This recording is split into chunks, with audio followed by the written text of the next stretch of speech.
After playing Pirate 101 again during the free week, I feel sad. It's tragic that this game had so much potential only to be put on the back burner for a handful of unremarkable mobile games. But then again, ever since a company that rhymes with Shmoyo Burst made those games, it's kind of hard to think they both run on my phone. But this isn't the video to discuss that. This is me complaining. I'll be talking about many things of varying importance that I don't like in no particular order about Pirate, not mobile games, because trust me, I don't want to go there and you don't either. Collection quests where the items don't always drop. Now, to start off simple, collection quests in both Wizard and Pirate have this mechanic. Having the quest items not drop is a great way to waste the limited time people have to play both games. But Pirate has it worse because of ship combat. Ship fights take way longer than ground fights and are much more boring, so when the items don't drop, it's really frustrating.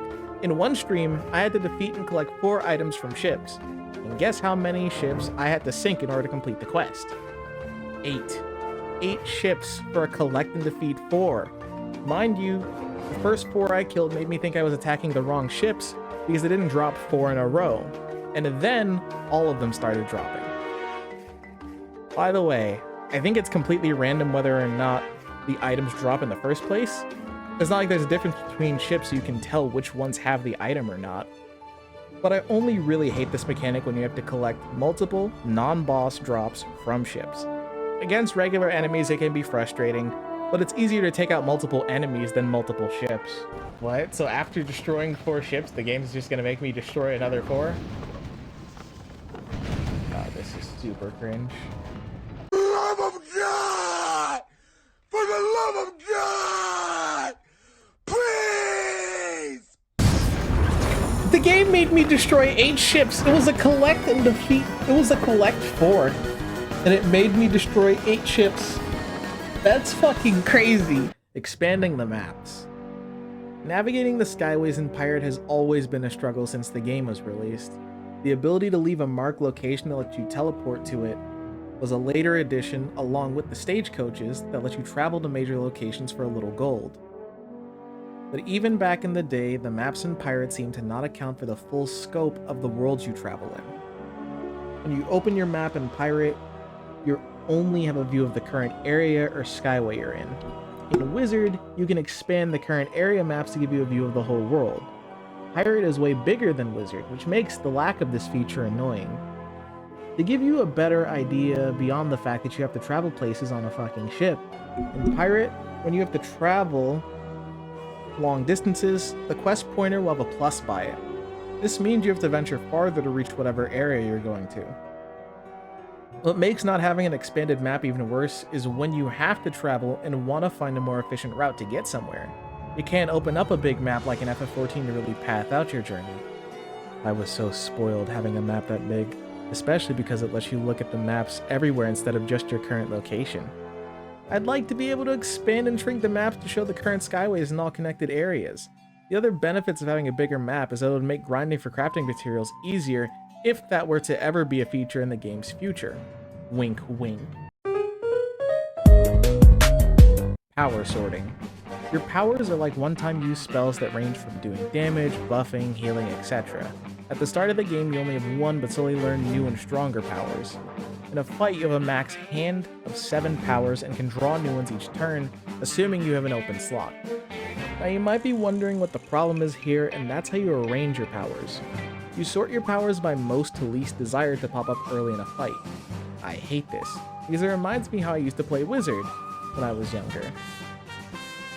I used to fill 90 card decks to the brim, but in fights I'd have to dump my hand for like 3 turns before I drew anything usable. But without getting sidetracked again, having your powers sorted like this creates a lot of inconsistency. What's funny is most fights start off with buffing for the first few turns, so not drawing any of those can really screw your momentum.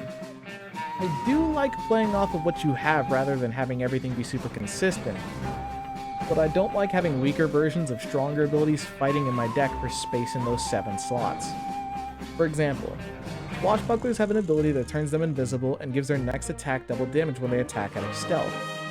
The base version lasts 3 turns, the second version lasts 5 turns, the third version lasts 5 and cloaks nearby allies.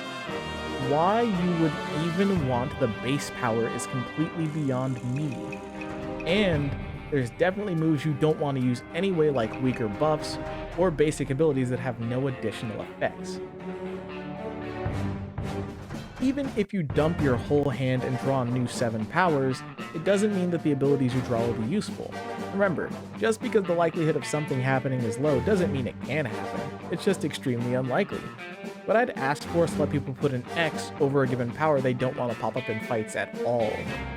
Now, PvP may just become worse because the potential consistency boost might be too strong there, but in PvE, this would make fights a lot faster.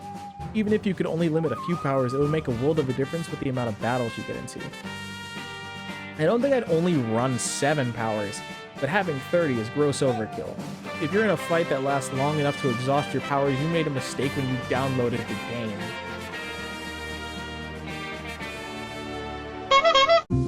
Ah, here it is. Oh no, this can't be. It said Ship combat. why, Lord? Why, Lord? Why? Ship combat involves you pressing 4 buttons until the enemy ship dies. To elaborate further, there are 3 ranges you can approach a ship from. Red means too close, orange means too far, and black means get closer, pussy! Some attacks care about the range because it improves their accuracy, but beyond that, you have 2 damage buttons, 1 healing button, 1 buff or debuff button, and passively your cannons shoot every few seconds. This combat is boring, and the only way to make it easier is to buy better ships. Higher level ships have better base stats that make them better as enemy ships get stronger. You can also buy ship parts that mostly do nothing but improve your ship's handling, speed, and fuel economy. The only ship parts that give combat stats are cannons that typically increase damage and sometimes accuracy, or hull armor that usually gives health and on occasion defense or evasion. You can only get better ship parts by raising your nautical level, which can easily be done by sending your companions to get it for you. Combine this with the auto restart companion tasks, and raising nautical levels is easy. So getting the ship parts isn't too bad, though they might be expensive, but the fights are still slow and boring. The only other interesting thing about ship combat is that your abilities spawn tokens that become traps if a ship is boarded. Ships can be boarded when their health enters the yellow, which turns into ground combat. Thankfully, enemy health scales with the damage their ship takes, so even if you're boarded, the damage you did prior isn't meaningless. But as you can see, this is boring. And without anything else to spice it up or make things faster, this makes any ship press take an eternity unless your ship is strong enough to two-tap the enemies. Though I have 2 suggestions. First suggestion is to add more combat stats to every ship part. If more ship parts gave combat stats, it would help make them more valuable, and you'd actually consider parts for more than just their abilities. Gunner's Luck is one of the best ship buffs in my opinion because it gives 12% accuracy for a few seconds. It is in my opinion the only buff that matters when trying to buy ship parts for a new ship. Most other buffs improve things like defense or evasion, and neither of those make killing things any faster. One stat that existed on an old guide page that would change things is ship fire rate. This stat would reduce the cooldowns of your abilities and make your cannons fire faster. Absolutely goated stat. I wish it was in the game because it would speed things up drastically. If there was enough of this on some ship parts, then it might make combat fast enough for me to stop complaining entirely. My other suggestion is to make the tokens affect your ship during combat. The general idea is that for each specific token, your ship would suffer some sort of negative effect, like fire tokens would burn your ship, ice would decrease your ship fire rate, and storm would reduce accuracy. You might be thinking I just made things worse in ship combat, but you have a fair amount of time to remove the tokens from your ship after using your abilities. There's currently no punishment for not removing the tokens by interacting with them for a few seconds. Your choices are to not remove the tokens, sink the enemy ship, or leave and suffer no consequence from them. The goal with this is to create a dynamic that forces you to consider actively removing the tokens in your downtime. This also makes some attacks that are more likely to add tokens more valuable in fights, and make some abilities that can remove tokens more useful. It would also be nice to add an indication that your ship is affected by buffs, debuffs, or token effects on the HUD for clarity's sake. Anything that makes either ship combat faster or more engaging is what I want. It It just beats doom scrolling and turning back to my screen to find my ship is constantly missing, but I don't have a sail with gunner's luck and can't hit a 75% accurate ability 4 times in a row. Side content or features from Wiz. Pirate 101 for the longest time has lacked side content, especially for the lower levels. There's tough bosses to farm for rare gear, but beyond that, what else is there for a pirate to do? There's pet fighting, but that's not fun, PvP on land and on ships, and weekly challenges from a bulldog in the town square. I have some suggestions for things that we could bring to Pirate from Wiz and other side stuff. The Membership Genie. This guy gives you a special currency for having a membership that allows you to buy packs and other special items. It gives more value for people who buy memberships versus buying chunks of the game. The Magic Mirror. This allows you to change your character's appearance, which would be great for the Rate My Stitch event.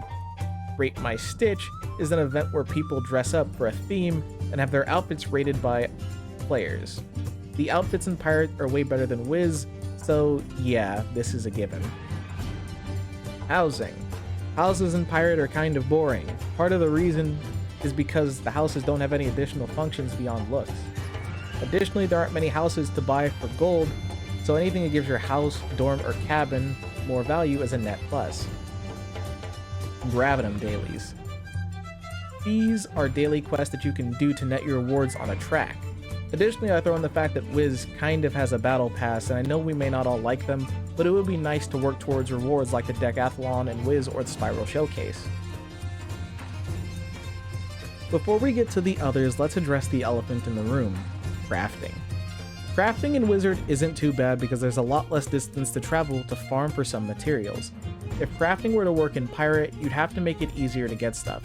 I'll be damned if I gotta go to the Isle of Doom just to get some materials that's easily not sold anywhere. If you can get crafting materials from tasking companions, plus killing ships, and maybe there's no materials buried in the skyways, I think it could work. Obviously, by having crafting in the game, you can make things like gear, mounts, houses, etc. But there's also other side activities from Wiz, like fishing. You can collect fish to display in tanks, use them in crafting recipes, sell them, and fishing itself can also net you rare items, on occasion. Gardening. You plant seeds in your house and take care of them.